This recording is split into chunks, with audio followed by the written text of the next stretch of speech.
Hi, my name is Jackie and welcome back to my channel. I know, it's been a long minute. This whole year has been a long minute. So today, I just thought a little catch-up session.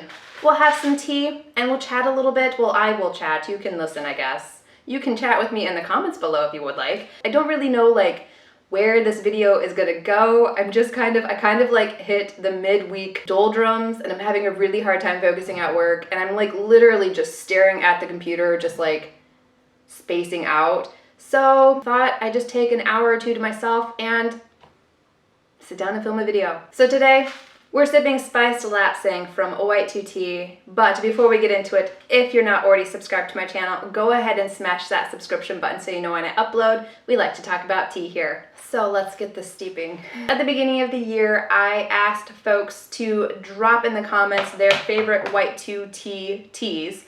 And the plan was throughout this year, I was gonna record a series of me just chatting about tea, obviously, and sipping the White2tea teas. But this year, again, has just sort of gotten away from me. It's sort of this combination of work just being super hectic. It's project after project after project. And Oliver was sick for the first half of the year, it seemed like. I feel like I got behind and I've never been able to catch back up. So in that video, or in the comments, Marjorie over at Knitting Opera talked about how much she loved the Spiced Lapsang from White2tea, and I had to get this. I am gonna heat this up. As usual, I don't have something to dump my water in, but I forgot my tea tray. I can dump water in my tea tray. I'm not used to doing that. Let's go ahead. This is a 100 milliliter Guy one. So I'm gonna do 5 grams of tea. Ooh, that is not 5 grams. Oh my God. As we can see, I'm a little bit rusty. I have actually been drinking a lot of blends lately because I've just been so busy at work that I have not really afforded myself the time to enjoy my gongfucha sessions. Last 2020, we all remember 2020, don't we? Last year in 2020, I made it a point every weekend to just sit down. I would start my Saturdays with a gongfucha session. I would just turn on Sesame Street for an hour and a half. No shame in that screen time, I guess. I don't know. But I would just turn on Sesame Street for an hour and a half and put the baby gate up so that there was I could still see Oliver in the living room, but he couldn't come into the kitchen. And I would just sit down for an hour, hour and a half and taste my teas. I set aside that time, and I really have not done that this year. If I just seem like a disheveled mess, it's probably why. I have 5.18 grams. I'm gonna dump out this water. And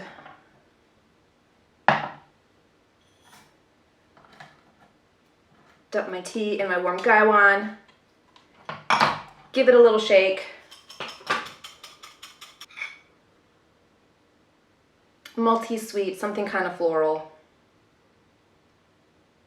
I get raisins from this. I love lapsang. I love unsmoked lapsang. And White2tea, every year they release sort of a lapsang collection. Sort of I think around September, maybe sooner. I don't quite remember. But they do some pretty cool things with lapsang, like the Spiced Lapsang, and then also their fruit bomb lapsang. That was pretty incredible. A lot of people talked about how they got berry notes from it, but for me it was sort of a waxy mango and lemon aroma. I think the thing that really excited me about the fruit bomb lapsang is it was I'm not used to black tea tasting like that. Does that make any sense? They have a couple other, I think they have a strawberry lapsang.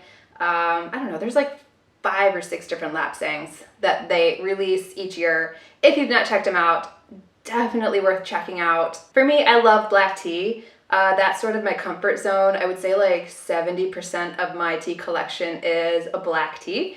The thing that I love about their lapsang selection / collection is it kind of shows how wide array of aromas and tasting notes black tea can actually have. And I have to say, like, I am so glad that Marjorie suggested the Spiced Lapsang. It's like perfect for this time of year, for autumn. You know what, let's just pause for a second and let me sip this.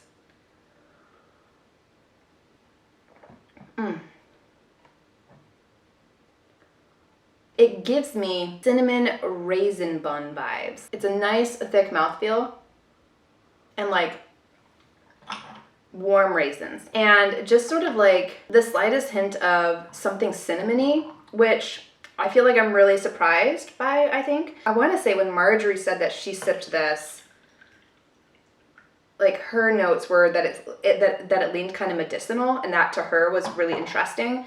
I personally do not get anything that's medicinal in this. For me, yeah, it's really like a cinnamon raisin bun that you would eat on a Saturday morning. Also, since it's October, I guess I should mention, my tea pets right now are these adorable adorable clay pumpkins that we picked up from a vendor at the farmer's market a couple weeks ago. It's the same vendor that created my new favorite mug. It looks like just your typical nature scene with a trout jumping out of the river and some cattails in the sunset or the sunrise, and then you just keep turning and well, bam, Sasquatch is walking out of the woods. Like, I saw this and literally laughed out loud, and it just brought me so much joy that I had to buy it. So aside from farmers markets and aside from cozy Saturday mornings filled with like sweet buns, we have also been enjoying the weather around here. It is October. It's actually kind of unseasonably warm. Like, we're supposed to pop up into the 80s next week, which is pretty wild for like mid-October here in Michigan. So even though like cold weather isn't here yet, like we haven't had our first frost, our leaves are still changing. So Oliver and I are enjoying nice slow walks home from school, trudging through piles of like yellow and orange leaves. And we have plans next weekend or this weekend to go to an apple orchard. We haven't done that yet this year. Oh yeah, also Oliver turned 3, like 3 whole freaking years old. Oh my gosh. He's gonna be like in college next year. Like, that's how fast everything just seems to go. I'm sure some of you like me, but y'all are here for the tea. You know what? That sounded really weird. I am not somebody who says y'all. That just felt really weird coming out of my mouth. You folks are here for the tea. So let me tell you, let me share with you, let me rave about all of the delicious autumn-esque spooky inspired teas that I have been loving lately. I have been enjoying a couple of blends from DAVIDsTEA this autumn. One of them is, interestingly, the sweet potato pie. And I tried the sweet potato pie blend last year when I did like the countdown to fall with DAVIDsTEA. And I didn't love it. I think that part of it has to do with like how I prepared it. I've gotten better at preparing DAVIDsTEA blends. I don't know how you mess up preparing a blend, but I do. And I'm glad I revisited this because it's actually pretty good. I don't think I get sweet potato pie from this. To me, this is sort of like creamy and nutty. It almost tastes like there's coconut in here, but there's not, question mark. I don't know where that coconut aroma is coming from, but alas, I am glad that I picked up the sweet potato pie blend because it's actually kind of delicious. I feel like for some reason I have a learning curve when it comes to DAVIDsTEA blends. However, I will say that like after the summer, DAVIDsTEA has taken over my collection. Like, I think between DAVIDsTEA and Friday Afternoon Tea, like those 2 brands make up the majority of my collection. Like, I discovered the joy that is DAVIDsTEA matcha. They're flavored matchas. I don't really keep a stash of plain matcha in my house because it's not something that I'll typically reach for. However, I apparently am a total sucker for flavored matchas. Make fun of me all you want. I don't care. I love them. I love them. And DAVIDsTEA has some like ridiculously delicious matchas. This next tea that I'm about to share with you is not a matcha though.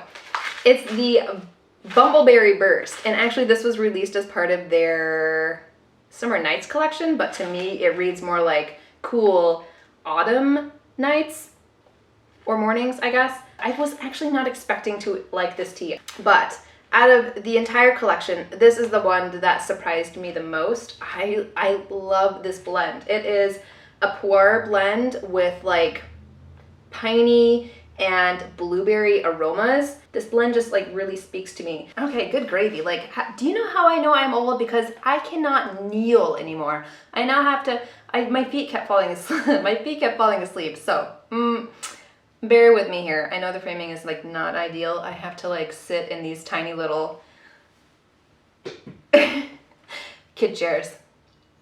Who else has released an autumn collection? Well, let me tell you.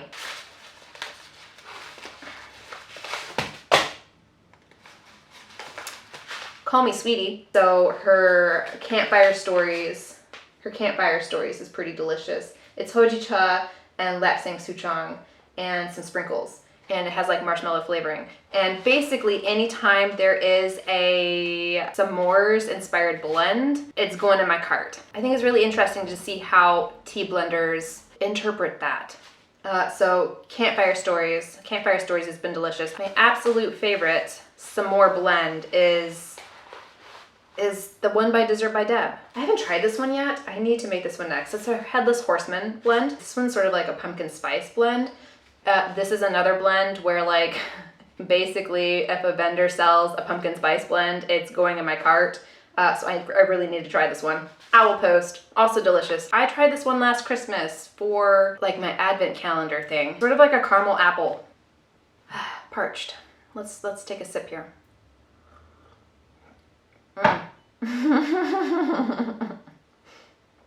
That was graceful. Sorry. Last but not least, in terms of like autumn blends, autumn teas, I've been obsessed with Friday afternoon tea. And really, I need to dedicate an entire video to the amazingness that is Friday afternoon tea. Friday, the blender, she is just absolutely impeccable. I am in awe of her creativity and like the quality of her blends.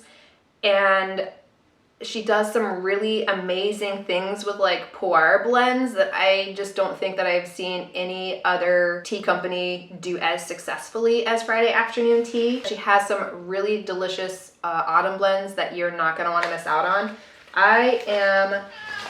Biscuit. She has her pumpkin chai, which again, I mentioned anytime I see like a pumpkin chai or like a pumpkin spice blend, like I've got to try it. The same could be said for like apple inspired blends. And she has a caramel apple blend, and this is probably by far my most favorite caramel apple blend / candy apple blend / I don't know, autumn-esque apple blend. This is so delicious. And I think the thing that like makes this really stand out is there is a butteriness in this blend that I have not experienced in any kind of caramel anything blend. Like that experience, that like sensation alone makes me say, go get this blend. It's just incredible. I think I'm gonna have this tomorrow morning when I wake up. I have also tried Hida Mugicha for the first time. I don't know if I'm saying that right. Hida Mugicha.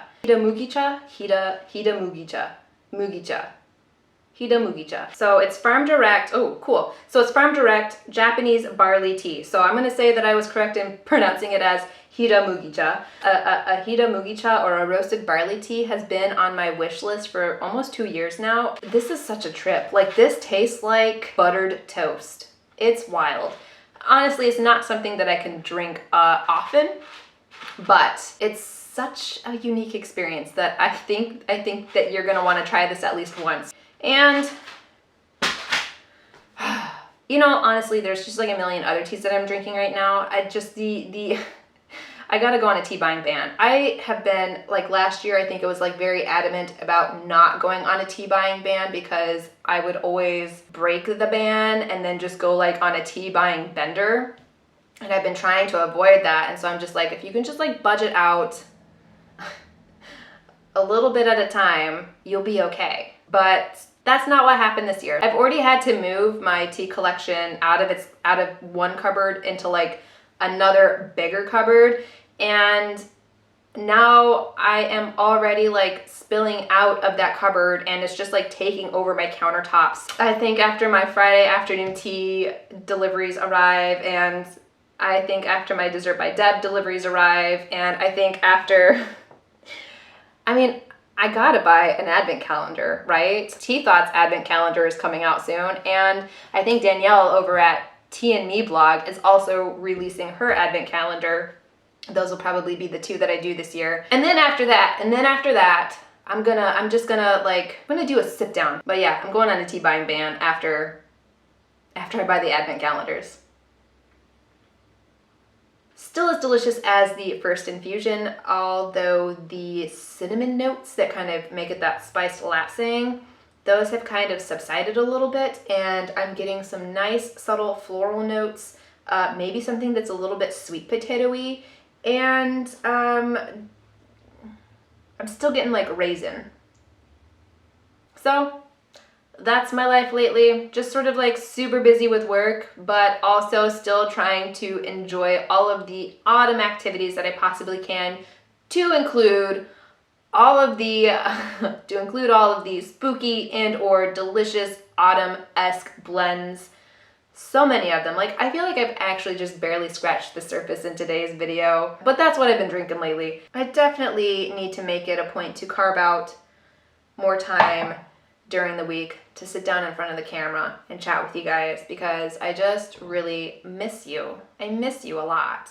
Anyways, I'd love to hear from you folks. Let me know, what kind of autumn activities have you been enjoying lately? Are you going to the pumpkin patches? Are you going apple picking? Are you just like sitting on your back porch with a cup of hot, I don't know, cider or hot cocoa or hot tea or hot coffee and reading a book? Just let me know. And if you are drinking tea, if you are drinking those autumn-inspired blends, let me know in the comments below which ones you've been obsessed with lately. And as usual, if you enjoyed this video, please consider liking and subscribing, and I hope to see you guys again soon.